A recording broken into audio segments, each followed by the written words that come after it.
from me, Martin. Um, Let me know if you can hear me and see me okay. Kind of running this through StreamYard, not done that for a long time. But obviously, hopefully it's still going through fine on YouTube. I could actually check on YouTube, couldn't I? Um, yeah, okay, cool. So, got quite a few questions today. Was hoping to go on a little bit ahead of time, but my computer decided to turn itself off. But luckily, I've written these questions out, so I'm going to go through some of those. I only got up to the questions up until about five-ish, so if you submit one after that, I will miss it. But either you can comment on the video now. If you comment in the live chat, I'll try and answer some. But also, if I did miss it, obviously I can add yours to the next one. I would like this to become a more regular thing. I think it's really good because actually we got a lot of response, probably more response than I was expecting. Loads of questions got asked. I picked a handful of ones that I think are most relevant for this today, and hopefully we'll get through all of these in good time. So I'm just going to start straight away with Lance, who asks one that may have been asked a million times, and he's right, it has been asked about a million times. How many trades a day? How many trades should you make a day? Okay. Now, for me, this is a bit of a how long is a piece of string kind of question. It's not, I think there's more than one way to skin a cat. And I think in trading in general, we kind of know that, right? What works for someone won't work for someone else. That's just kind of how things work. We kind of give the advice that you should start small. Okay. If you're new to trading, right, you shouldn't try and overwhelm yourself by trading lots of different markets. And I think this question is more relevant to markets. So, you could trade, let's say you're trading a cricket match, right? I could trade 50 times on the same market. Really, I'm only thinking of that as one trade. That's one market. Okay, so I think when this question's asked, it's more how many markets should I trade? How many different matches a day? In the cricket example, well, theoretically, you could just trade one match and make good money off that, and that could be it for the day. Because if you're entering next to 50 times in a match, for example, and you're getting on the right side of it most of the time, that's essentially your work done. However, obviously, if you're trading something like football and horse racing, that can go up a fair bit. For me personally, I don't like to try and be trading loads and loads of things. And the way that I kind of narrow that down is to make sure that the strategies I'm following are sound, right? Not just they're okay or, I want to find the best strategies and then I want to go forward with those. And that really does help narrow the field. It's quality over quantity. I always think that you don't just want to go heavy, because when you create a strategy, even in our software, sometimes you might get a strategy that's throwing you up 20 results on a Saturday, 20 selections. Well, that's probably too many. So maybe you just need to filter a little bit more, narrow your filter, do some research, figure out which ones you want to do. Keith has a really good way he does it. If you're on the football thread, I really love this. It's so clever. When he gets a day where there's too many selections for him, he just highlights the ones he likes the most in bold and says, those are the games I will focus on. And I think that's a really clever move. So yeah, my best advice for that is narrow your strategies, get the strategies you really love, and look for quality over quantity with them. Like I say, if you get a strategy that's giving you 20, 30 selections a day, there's going to come a rough time, I believe, with strategies like that, because I don't think you've narrowed it to find the quality trades that day.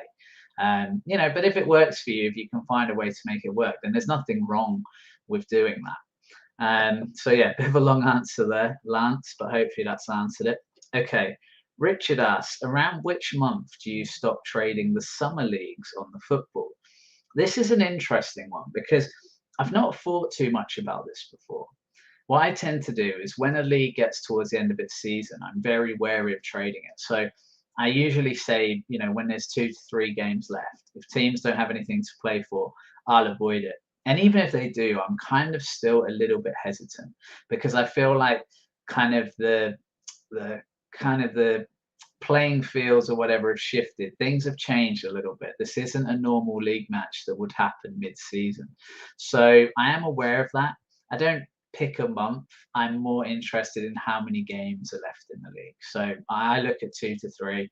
I probably should look more towards 4 to 5. There does seem to be quite a big difference between matches at the end of the season compared to in the middle of the season. But hopefully that answers that for you, Richard.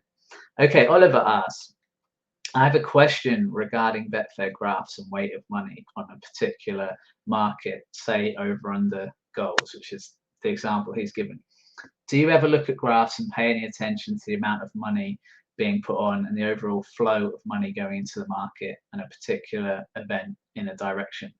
Okay, so in this example, let's say, I'm watching a match, let's say Chelsea Tottenham today, and it's 1-1, and suddenly someone just suddenly drops, 10 grand lumpy bet on over 2.5 goals.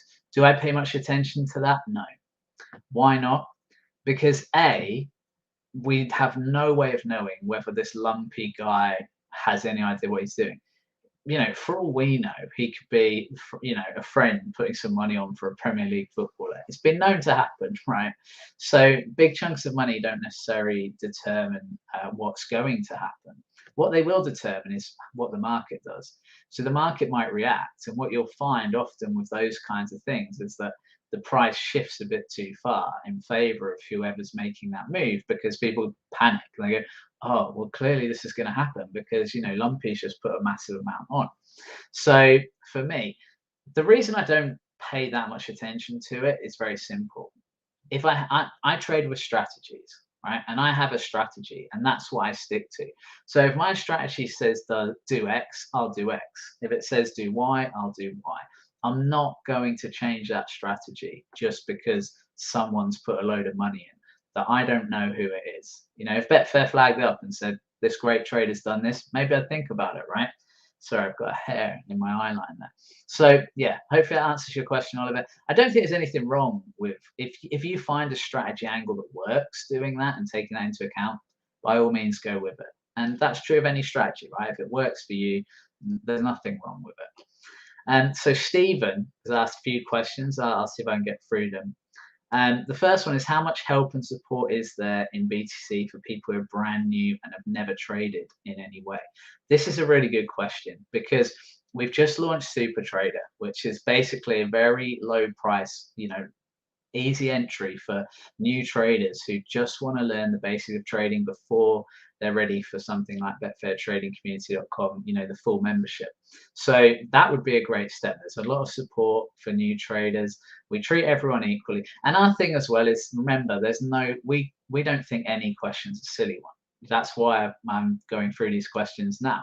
And, we just want to help people. That's literally what we're here for. So it doesn't matter how far along the journey you are. You don't get priority if you've been, doing it for 2 years or you're literally starting today. We just want to help you improve as a trader. That's kind of the mantra. That's been the ethos of our business from day one. And, we've succeeded at that so far. So we want to keep doing that. Okay, question 2. What sort of starting budget would you recommend?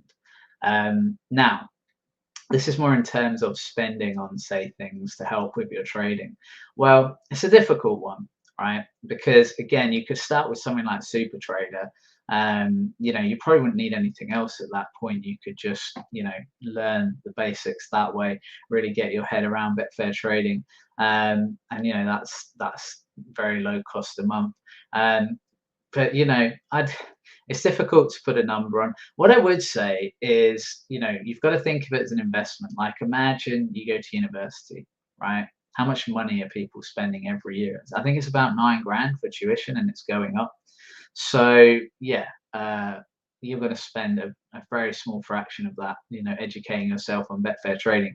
And unlike a lot of university degrees, Betfair trading actually has a career at the end of it. If you become a good trader, there's a career for you. That's just a fact.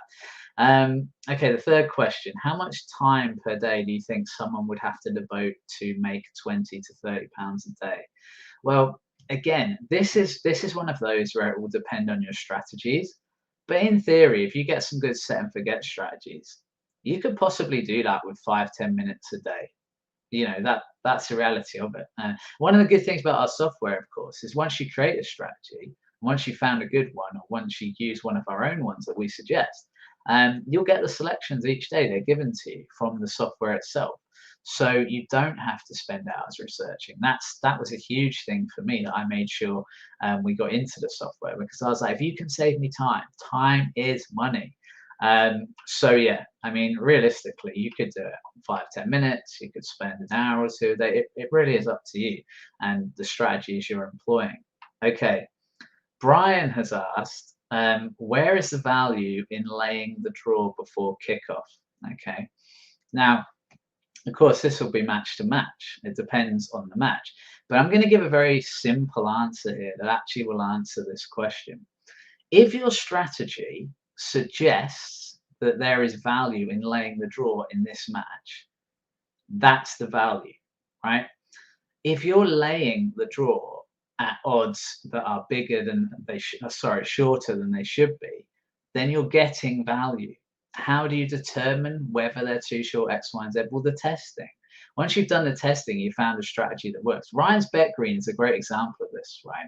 91% strike rate of a goal between 0 and 70 minutes on that strategy, and you would make money. Now, people might think, well, it's quite a low return per winning trade, and that's true. But if you're striking at 91%, you'll make money. Now, that might not be for you, of course. It's not particularly for me. That's not particularly a trade I like to do myself. But the point about value is just odds beating the percentage you're winning. You know, if your average odds are higher than the percentage you're winning at suggests they should be, you will make money, right? If I'm backing something at evens every time and I'm winning 66% of the time, I will make money. I will make a lot of money. It really, it's basic maths. So there's no question about whether you can get value. It's a case of obviously match selection, testing your strategy, testing your filter. And Ryan's bet green is actually the perfect example of how to do that. Okay, Giorgio, he's asked quite a lot of questions here. I'm going to race through them if I can. What sign from a live game do you consider most important? This is football. So for me, the most important thing is the eye test, right? If you're watching a game of football, what is your eye test telling you? Who's on top? Who's dominant? Is a goal going to come? Is the game open? Is it lively? I don't think it's that difficult to work that out. You've kind of just got to. It's better if it's a neutral game. It's not a team you follow or support, and you can watch it and go, okay, this is clearly what's happening here. That's the biggest indicator for me. I like stats like shots off target, shots on target. I do feel like they're important. So it's one of those things. But for me, that's the most important thing. How do I react to a red card? Well, it's a difficult one. And again, depends on the strategy. If it's set and forget, I'll probably just leave it. If I'm trading it live in play, I'll probably exit the market if the red card, especially if the red card's gone against me. But even if it's gone for me, what I might do is take the profit, because often when the red card goes on the team that you're actually needing to lose, you will already now have a price that you can take a nice profit from, even if your team is drawing. So, it really does depend on the situation. But in general, I try and exit after a red card, because it just changes the game, right? I haven't placed a trade on a match where there's 10 players playing 11. All my research has been geared towards a match where it's 11v11. Okay, next question. Again, Giorgio's got a few here. I'll tell you when it's not a Giorgio question. What importance do you give to market moves, sudden lumps? I've already talked about that, so I'm not going to go through that again. Important games. How much, what importance do you give on your analysis of important games when there's like a Champions League game coming up in a couple of days? So I do think it's important. I do think it's worth a look. So, let's say Chelsea are playing Nottingham Forest, but on Wednesday they've got a big Champions League game against Real Madrid. Where's their focus? Now, it's all well and good to say one match at a time, all this, but human instinct, you're going to be thinking about that big match coming up in a couple of days. Okay, so there is an importance to it. I do put importance to it. And I think that it's important to check that And if I haven't said the word important enough, let me know. Yeah, that's my answer there. Do you tend to just adjust the filter even if they were profitable before, or do you stick with it? I'm not really sure what this is in aid of this question, but I don't tend to move away from the filters. You know, if the filter is telling me something, it's my strategy, I've tested it, I know it's a good one, then, you know, I don't doubt it. It's like a sentient being to me. Why would I doubt it? Because the reality is, I don't know more than these statistics. I don't know more than all this information. I could try and arrogantly think I do, but that would be a mistake. And you know, I'm such a stats-based guy. That's how I've made all my money. It's stats, stats, stats. That you know, I'm not going to question something. Um, you know, it's just not worth. It's not worth the time questioning it, and B, you know, I don't find it profitable in the long run because I think it's so hard to remove bias from your football trading decisions. That's why I love getting those selections from the computer when I've created my strategy, and it tells me which games to trade. Okay. Um, do you give more importance to head-to-head or seasonal stats? Seasonal stats every day of the week. How to find value where there is no value. Okay.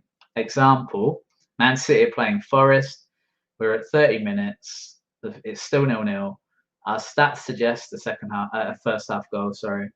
Usually we'll get odds around 2.0 around 30 minutes, but now they're 1.7, 1.8. Is it still value or a pass? Again, this depends on your strategy. What's your minimum odds? If your minimum odds are 1.8, then take the bet. If they're not, don't. It really is that simple. You've got to stick to your rules. You've got to stick to your process. If it's not value, like it says here, how to find value when there is no value, then you can't find value. If there's no value, you can't find value. One thing I really think a lot of traders make a mistake on is they try and force value in a situation where it's not there. There's no need, right? There's so many matches. I mean, let's say you're a football trader. There's so many football matches you can trade on a weekend. Why would you force value in a game where there is none? You know, to me, it's just plain and simple. So let's see if we can get to some of your questions now. Pratesh has asked, thanks for the question. Hey, please explain how to trade every bet successfully. Well, you can't trade every bet successfully. And one thing that actually annoys me, and I can't believe I've seen this, but I have seen someone out there going, I win every single trade. No, you don't. No, you don't. Right? Everyone has bad days, even the good guys. So yeah, you can't trade every bet successfully. What you can do is position yourself to trade the best that you can. And a lot of that is preparation. You know, imagine that saying, if you're in the scouts in England, you'll have known this saying, you know, fail to prepare and prepare to fail. If you don't prepare, you will ultimately fail. And I feel like that's the best way to set yourself up for success. That's why so much of our teaching and training on betfairtradingcommunity.com is geared towards that. Because what we're noticing is the traders who do well are the ones who prepare. They're the ones who've gone through the training. They're the ones who've bothered to watch the videos and the training videos in full. And they've really taken it in and kind of followed the guidance given. That's how to set yourself up to be successful. What's your opinion on lay the draw?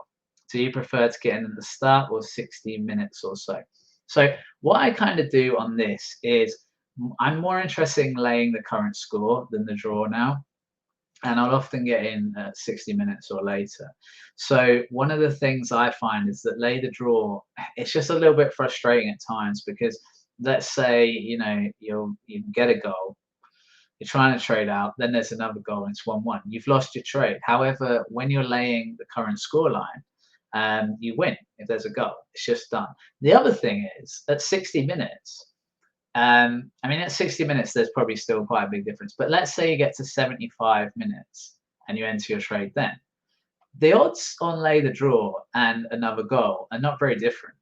So actually, there's not really any value in laying the draw. You're much, much better off, in my opinion, you know, laying the current scoreline, especially in games where you expect goals, because they're the kind of games where you go, there could be 2 quick goals, and then I'm screwed if I've laid the draw and it's 1-1. So yeah, worth thinking about there. How much of my trading is automated? 0%. It's one area I want to get into. When I get a few more of these strategies I'm currently testing live, I'm going to try and get Adam to build us some bots. We need to work out what we're going to use for that, what program. But I definitely feel like that's something I want to get into a lot more. I just have trust issues, you know. I do hear stories, you know, of people and they're like, "Oh, I suddenly lost, you know, my bank because it didn't trigger right," and I'm thinking, "Yeah, I can't afford that. This is how I make my living." So yeah, Lance has said, "Perfect, thank you." Oh, great, Lance. I'm glad I could answer that question well for you.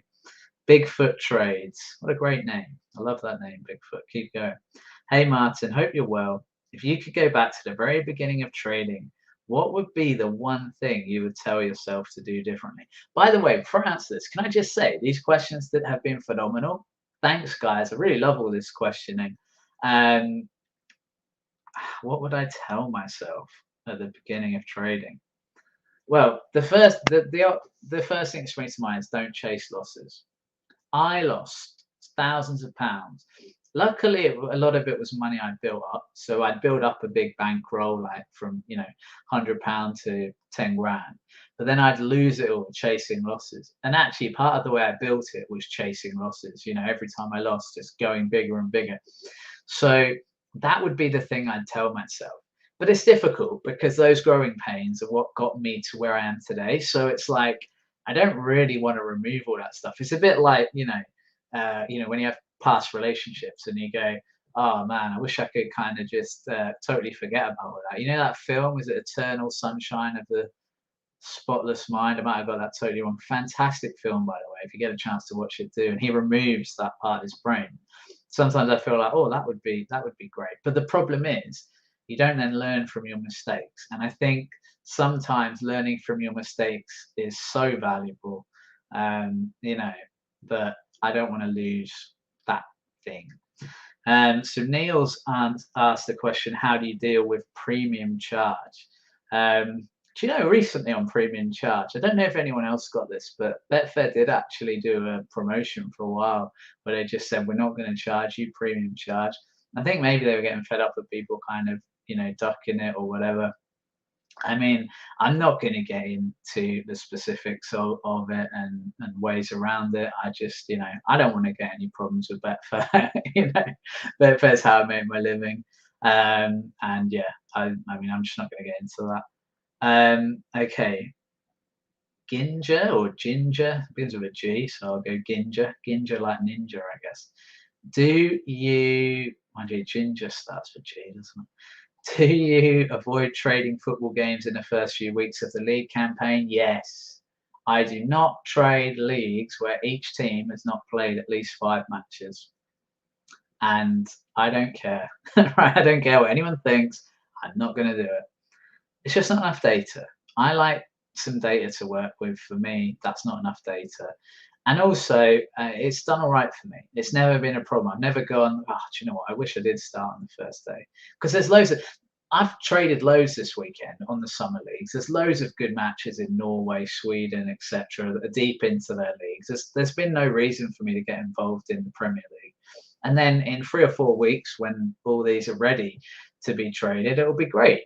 So yeah, I like the teams to have played a few games each at least. I think that's really important. However, again, like with a lot of these things, if you're doing it a different way and it's working for you, that's not a problem. Okay, this is just what works for me. So Schnozer has asked, what's your favorite approach to tennis? I like lay the first set, but can see good value in backing the favorite if they get broken or go love 40 down for a better price. And when would you bail your position? It's a difficult one, right? I do like lay the first set winner. That is my favorite strategy. I created a filter for it. It's done pretty well. Basically, I just look for players that have a lot of free set matches where it goes a distance. And then if one of those players loses the first set, bang, I'll back the other player. Um, it's difficult. Exit points are always difficult. I think it's one of the most difficult things in trading.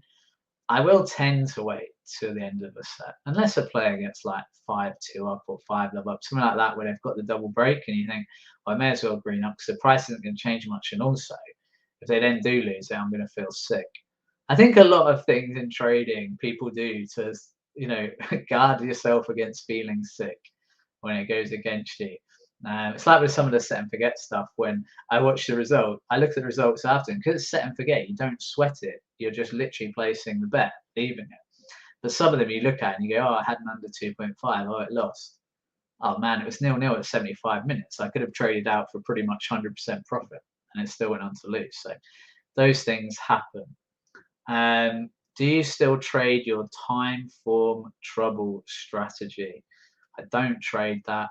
God, that's an old one. I don't even fully remember that one. I like the one with the naps tables. If anyone followed that, that was my favorite horse racing one before we had the horse racing software. Um, okay, Ali Dan Max has asked, I'm finding it hard to decide what to trade on, which sport and which strategy within it. Any idea on how to decide where to focus? I would much prefer set and forget. Thanks.